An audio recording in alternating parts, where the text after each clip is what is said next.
ಜೀವದಾಯಕ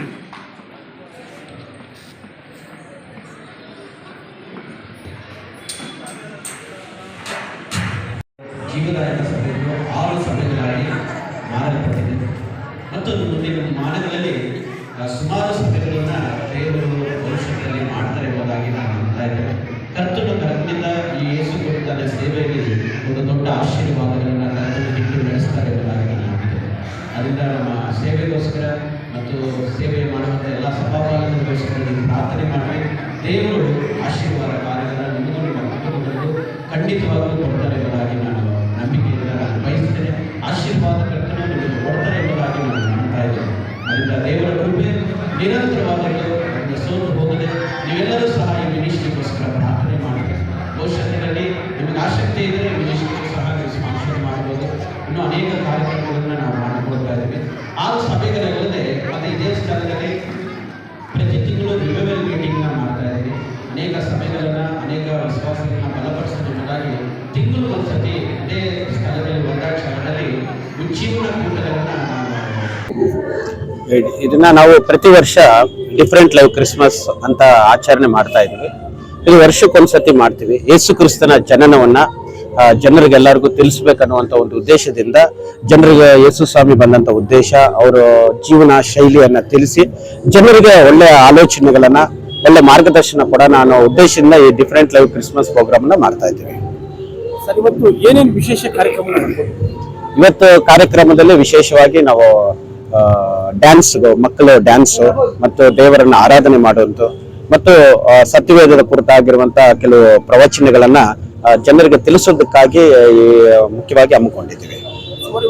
ಶಾಲಾ ಮಕ್ಕಳು ಅಥವಾ ಫ್ಯಾಮಿಲಿಗಳು ಈ ಒಂದು ಪ್ರೋಗ್ರಾಮ್ ಅಲ್ಲಿ ಫ್ಯಾಮಿಲೀಸು ಮತ್ತು ಚರ್ಚಿಗೆ ಬರುವಂತ ಎಲ್ಲ ಮಕ್ಕಳು ಮತ್ತು ಬಡ ಮಕ್ಕಳನ್ನ ಎಲ್ಲರನ್ನೂ ಸೇರಿಸಿ ಅವರಿಗೆ ಪ್ರೋತ್ಸಾಹವನ್ನ ನಾವು ಮಾಡ್ತಾ ಇದ್ದೀವಿ. ಇವತ್ತೇನಾದ್ರೂ ಬಡ ಮಕ್ಕಳಿಗೆ ಏನಾದ್ರು ಯೇಸು ಕ್ರಿಸ್ತನ ಸಂದೇಶದಂತೆ ಸಹಾಯ ಮಾಡ್ತಕ್ಕಂಥ ಕೆಲಸಗಳೇನು? ಮಕ್ಕಳಿಗೆ ಇವಾಗ ಡ್ಯಾನ್ಸ್ ಆಡುವಂತ ಮಕ್ಕಳಿಗೆ ಸ್ವಲ್ಪ ಉಡುಗೊರೆಗಳನ್ನ ಕೊಡ್ತೀವಿ ಮತ್ತು ಗಂಡ ಇಲ್ಲದೆ ಇರುವಂತಹ ಕೆಲವು ವಿಧವೆಯರಿಗೆ ಒಂದು ಸ್ಯಾರಿ ವಿತರಣೆಯನ್ನು ಮಾಡ್ತೀವಿ. ವಿತರಣೆ ಮಾಡ್ತೀವಿ. ಮತ್ತೆ ಹೋಗುವಾಗ ಎಲ್ಲರಿಗೂ ಊಟ ಅರೇಂಜ್ಮೆಂಟ್ ಮಾಡಿದೀವಿ. ಅವ್ರಿಗೆ ಊಟದ ಅರೇಂಜ್ಮೆಂಟ್ ಮಾಡಿದ್ವಿ. ಹೋಗುವಾಗ ಅವ್ರು ಊಟ ತಗೊಂಡು. ಎಷ್ಟು ವರ್ಷದಿಂದ ಈ ತರ ಕಾರ್ಯಕ್ರಮ? ಸುಮಾರು ಒಂದು ನಾವು 18 ವರ್ಷಗಳಿಂದ ಮಾಡ್ತಾ ಇದ್ದೀವಿ. ಈ ಉದ್ದೇಶ ಬಂತಂದ್ರೆ ಕ್ರಿಸ್ಮಸ್ ಹಬ್ಬ ಬಂದಾಗ ಎಲ್ಲರೂ ಚರ್ಚ್ಗಳಿಗೆ ಹೋಗ್ತಾರೆ. ಹಬ್ಬದಲ್ಲಿ ಅದಿದು ಎಲ್ಲ ಕಾರ್ಯಕ್ರಮವನ್ನ ಮಾಡ್ತಾರೆ. ಅದು ನನ್ನ ಈ ಒಂದು ಉದ್ದೇಶದಿಂದ ಏನು ಅಂದ್ರೆ ಮಕ್ಕಳಿಗೆ ಒಂದು ಸ್ಪೆಷಲ್ ಪ್ರೋಗ್ರಾಮ್ ಕೊಡೋಣ, ಬಡ ಮಕ್ಕಳನ್ನ ಸ್ಟೇಜ್ಗಳಲ್ಲಿ ಆಡಿಸ್ಬೇಕು, ಬಡ ಮಕ್ಕಳು ಮೇಲಕ್ಕೆ ಬರಬೇಕು ಅನ್ನುವಂತ, ಬಡವರನ್ನ ಮೇಲಕ್ಕೆ ತಗೊಂಬರೋಣ ಅನ್ನುವಂಥ ಉದ್ದೇಶದಿಂದ ಈ ಕಾರ್ಯಕ್ರಮವನ್ನ ನಾನು 2006 ಅಲ್ಲಿ 2006ನೇ ಇಸ್ವಿಯಲ್ಲಿ ನಾನು ಹಮ್ಮಿಕೊಂಡೆ. 2006ರಿಂದ ಮಾಡ್ತಾ ಇದ್ದೀನಿ. ಇದು ಕ್ರಿಸ್ಮಸ್ ಅಂತ ಈಗ 18-19 ವರ್ಷ ಆಗಿದೆ. ಸರ್, ಈಗ ನಿಮ್ಮ ಇವರಿಗೆ ಏನ್ ಸಂದೇಶ ಕೊಡಕ್ಕೆ ಇಷ್ಟಪಡ್ತೀವಿ? ತಾವು ಫಾದರ್ ಆಗಿ ಕೂಡ ಏನ್ ಸಂದೇಶ? ಯಾರಿಗೆ ನಿಮ್ಮ ಸಂದೇಶ ಕೊಡ್ತೀನಿ ಅಂದ್ರೆ, ಯೇಸು ಕ್ರಿಸ್ತನ ಒಂದು ಜನನ ಒಂದು ವಿಶೇಷವಾದ ಕಾರಣ, ಜನರು ಆ ಯೇಸು ಕ್ರಿಸ್ತನನ್ನ ಪ್ರೀತಿ ಮಾಡೋದ್ರಿಂದನೂ ಮತ್ತು ಆತನ ಮೇಲೆ ನಂಬಿಕೆ ಇಡೋದ್ರಿಂದನೂ ಕುಟುಂಬಗಳಲ್ಲಿ ಒಂದು ಶಾಂತಿಯು ಸಮಾಧಾನವು ದೊರಕುತ್ತೆ ಮತ್ತು ಅವ್ರ ಕುಟುಂಬಗಳಲ್ಲಿ ಆಶೀರ್ವಾದವು ಸಿಗುತ್ತೆ ಎಂಬುದಾಗಿ ನಾನು ಯಾವಾಗಲೂ ಅವ್ರಿಗೆ ಬಯಸ್ತೀನಿ. ಮತ್ತೆ ಅದೇ ನನ್ನ ಒಂದು ಸಂದೇಶನೂ ಸಹ ಜನರಿಗೆ ತಿಳಿಸ್ತೀನಿ. ಮೊದಲಿಗೆ ಜೀವದಾಯಕ ಚರ್ಚ್ ಸಂಸ್ಥೆಗೆ ಅಭಿನಂದನೆಗಳು ಸಲ್ಲಿಸ್ತೀನಿ.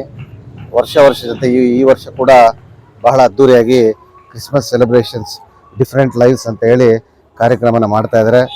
ಇವರೆಲ್ಲರಿಗೂ ಕೂಡ ಅಡ್ವಾನ್ಸ್ ಆಗಿ ಕ್ರಿಸ್ಮಸ್ ಹಬ್ಬದ ಶುಭಾಶಯಗಳು. ಎಲ್ಲ ಈ ಒಂದು ಚರ್ಚಿನ ಎಲ್ಲ ಸದಸ್ಯರು ಮತ್ತು ಎಲ್ಲ ಈ ಒಂದು ಯಾರೆಲ್ಲ ಈ ಚರ್ಚ್ ಪ್ರಾರ್ಥನೆಗೆ ಬರ್ತಾರೆ ಅವರೆಲ್ಲರಿಗೂ ಕೂಡ ಆ ಜೀಸಸ್ ಒಳ್ಳೇದು ಮಾಡಲಿ, ಅವ್ರು ಅಂದ್ಕೊಂಡಿದ್ದೆಲ್ಲ ಆಗಲಿ, ಮುಂದಿನ ದಿನಗಳಲ್ಲಿ ಅವ್ರು ಏನೇ ಅಂದ್ಕೊಂಡ್ರು ಅದೆಲ್ಲ ಅವ್ರಿಗೆ ಆಗಬೇಕಂತ ಜೀಸಸ್ಸಲ್ಲಿ ಕೇಳ್ಕೊಳ್ತೀನಿ. Thank you sir. ಕರ್ನಾಟಕದ ಎಲ್ಲ ಜನತೆಗೆ ಅಡ್ವಾನ್ಸ್ಡ್ ಕ್ರಿಸ್ಮಸ್ ಹಬ್ಬದ ಶುಭಾಶಯಗಳನ್ನ ಹೇಳಕ್ಕೆ ಇಷ್ಟಪಡ್ತೀನಿ. ಈ ಒಂದು ಕಾರ್ಯಕ್ರಮಕ್ಕೆ ನಮ್ಮೆಲ್ಲರ ಜನಪ್ರಿಯ ಶಾಸಕರು ಸಚಿವರಾದಂಥ ಸಮೀರ್ ಅಣ್ಣನವರು ಬರಬೇಕಿತ್ತು. ಬೆಳಗಾಮಲ್ಲಿ ಅಸೆಂಬ್ಲಿ ಸೆಷನ್ ಇರೋದ್ರಿಂದ ಅವರು ಬರ್ಲಿಕ್ಕೆ ಆಗಿಲ್ಲ, ಸೆಷನಲ್ಲಿದ್ದಾರೆ. ಮತ್ತು